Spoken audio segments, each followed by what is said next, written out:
Welcome to the Deep Dive by the Quiet Footnote. Today, we're not just reading a book, we're really jumping into a conversation with, well, an ancient mind.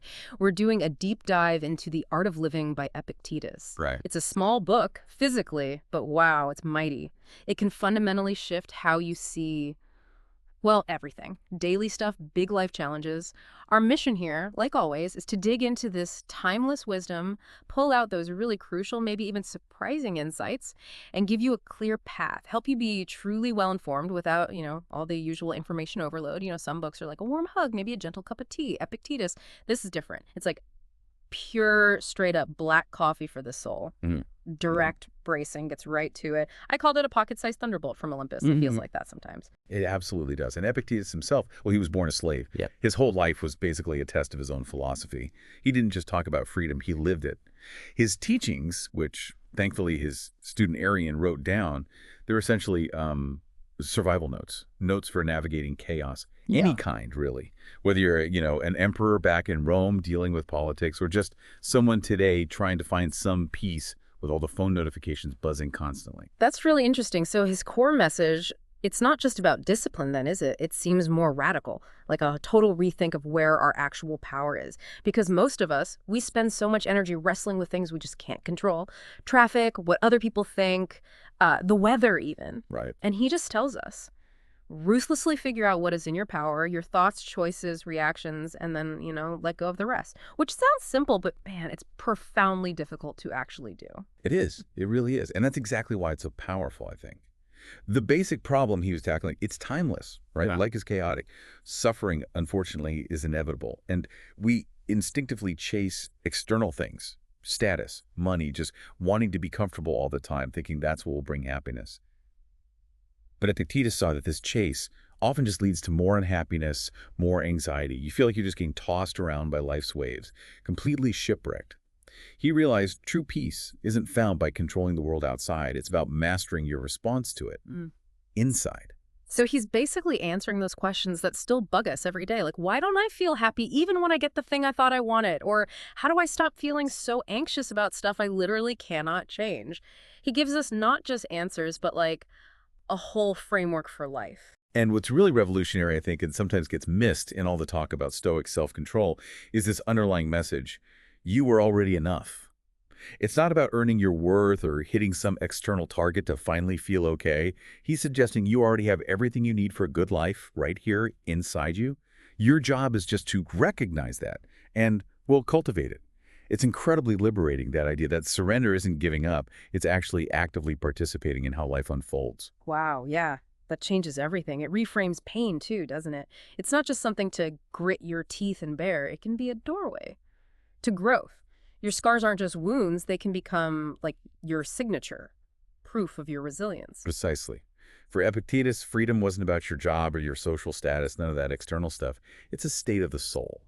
He sees your whole life as a work of art, one that you're sculpting moment by moment with the choices you make, especially those quiet internal choices about how you see things, how you react. Okay, let's dig into some common myths, because Epictetus just absolutely demolishes a lot of what we think we know about happiness and success. First big one: happiness depends on external circumstances. We're so wired to think, if I just get that promotion or find that partner or go on that vacation, then I'll be happy. Right. And he argues happiness fundamentally starts with understanding what's really in your control and what isn't.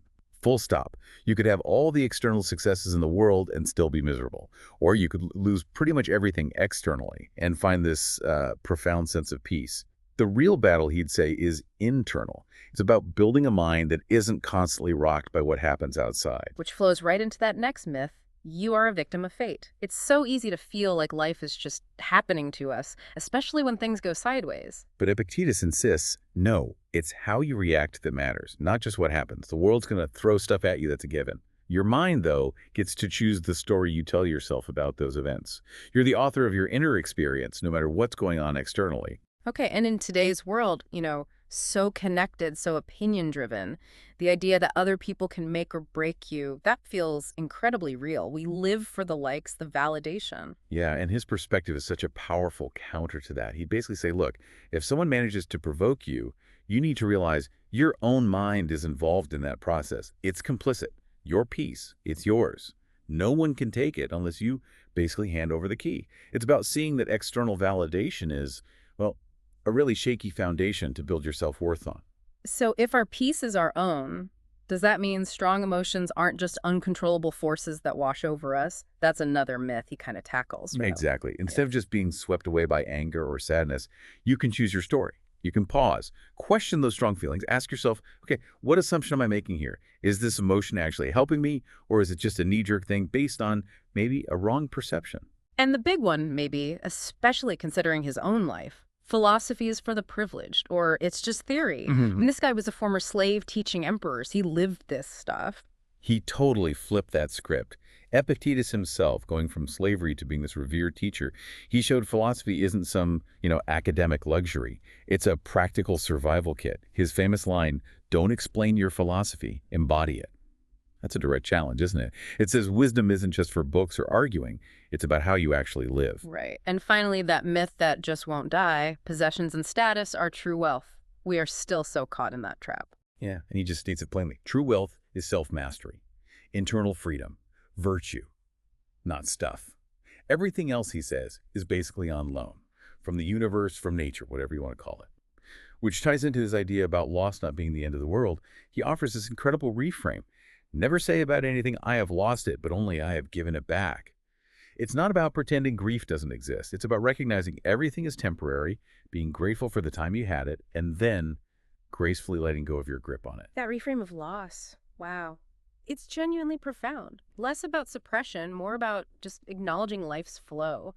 Which brings us to some of the truly revolutionary, maybe even challenging concepts in his work. Not just for ancient Rome, but for us right now. First, true internal freedom. This just flips power structures upside down. He argues, no man is free who is not master of himself. Your circumstances can't cage your will. Only you can do that. And that leads straight to radical responsibility for emotions. No more blaming your boss or the traffic or your partner for how you feel. Epictetus forces you, kind of uncomfortably, to face the fact that you choose your reaction. It's tough, but it's also incredibly empowering. It's both a shield and a mirror. Then there's detachment from external validation. This one hits hard in our current social media age. Epictetus said, be content to be thought foolish and stupid. Imagine that. It's like permission to be misunderstood, to do your own thing without needing everyone to cheer you on or even get it. The freedom in that. Huge. He also champions gratitude for everything, even loss. And this isn't just, think positive. It's a deep reframing. Loss isn't just tragedy, it's a natural transition. It pushes you to really cherish things while you have them, instead of just clinging on out of fear. And a huge part of his philosophy is daily practice over intellectual mastery. Wisdom for him isn't about having all the answers or winning debates. It's forged in the small things, in the daily grind, in the habits of trying to live virtuously. You don't just know philosophy, you do philosophy. Right. And finally, this idea we might call anti-fragility now. Things that don't just survive shocks, but actually get stronger from them. Epictetus, way before that term existed, was teaching us to lean into adversity, to use hardship to sharpen our character, not just weather the storm, but be fundamentally strengthened by it. When life tests you, that's where the real growth happens. It feels so urgent today, doesn't it? This ancient wisdom. I mean, think about it. We live in this 24/7 chaos. Notifications, endless scrolling, opinions flying everywhere. Epictetus's focus on just figuring out what you control, that feels like essential survival gear for the digital age. Seriously. It really does. It cuts right to the root of so much modern anxiety, doesn't it? Our constant status seeking, that never enough feeling we all get sucked into. By pointing towards contentment and self-mastery, he offers a way out of that endless loop. And his tools for managing emotions, they feel like such a needed antidote to today's outrage culture. That ability to pause, reflect, choose your response instead of just instinctively reacting, that's rare. Yeah. And valuable. Totally. And in this brand-obsessed world, he offers real freedom from needing everyone else's approval. He helps you build a self that's grounded, secure, not just blown around by every opinion online. Ultimately, it feels like he gives you a true north, a compass for finding meaning and, peace when everything else feels uncertain. If Epictetus were somehow writing an update today, his insights would be incredibly relevant to the age of AI, too. Take digital distraction. He's probably telling us to guard our attention like it's a sacred temple, to reclaim our focus from these algorithms that are literally designed to pull us away from ourselves Right, constantly. absolutely. And what about social media and validation? He'd likely look at seeking approval from, what did he say, a thousand unknown faces, and see it as just giving away your self-respect. He'd probably say, post less, live more, authentically. Yeah. And on the bigger picture, AI and humanity, his message would likely be something like, don't let your humanity get outsourced to machines. Hmm. Use the tools, sure, but don't become a tool. He'd urge us to stay really rooted in our values, our core humanness, even as tech changes everything around us. His wisdom, it really is. It's viral-proof, inflation-proof, AI-proof. It lasts because it taps into something fundamental about being human. And that fundamental truth, like we touched on, you see it so clearly in his own life. His philosophy wasn't just armchair theorizing, it was stress-tested. Oh. Hard. Born a slave, had a physical disability, got banished from Rome, he went through stuff. It proves his advice wasn't cooked up in an ivory tower, it was forged in the fire. His ideas are a practical path, not just abstract concepts. So, okay, if we had to boil it down, the art of living.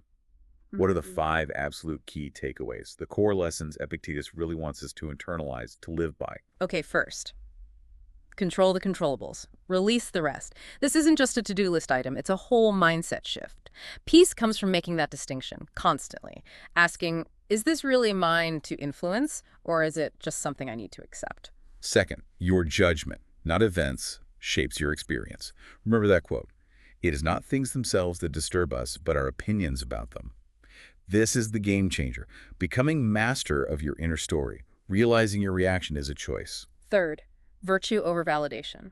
Don't explain your philosophy, embody it. Live your values, even if no one's clapping. Focus on internal integrity, not external applause. That's real self-respect. Fourth, practice acceptance and adaptability. Don't demand that things happen as you wish, but wish that they happen as they do happen. This isn't being passive. It's actively embracing reality, working with life's currents, not fighting them, being flexible. And fifth, which kind of sums it all up, every moment is a chance to choose wisdom. No man is free who is not master of himself. Freedom isn't about having no problems, it's about mastering yourself within the problems. It's in your response every single time. So thinking about all this, what's next for you listening right now? How do you actually put some of this into practice, like today? Well, maybe start with that daily check-in. When something bugs you, an annoying email, unexpected news, just pause.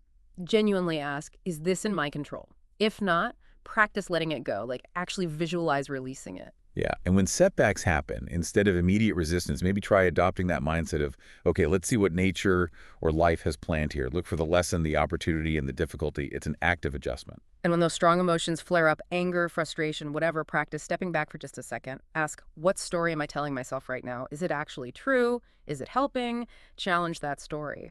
Here's a practical challenge. Maybe this week, take a small creative risk or say something honest, but maybe unpopular, and consciously decide not to worry about the judgment. Just see how it feels. See if your worth actually depends on their reaction. Probably not. Good one. Or regularly clarify your why. Maybe just jot down your core value on a sticky note where you'll see it. Let it subtly guide your little choices. It's like an anchor. And be mindful of who you hang out with. Seriously. Choose people who genuinely lift you up, who bring out your best, not those who drag you into negativity or gossip. Start your day with intention. Even just 60 seconds of stillness before grabbing the phone. Don't just stumble through your days. Let each moment be a conscious practice of the person you want to be. Remember that idea about loss returning alone.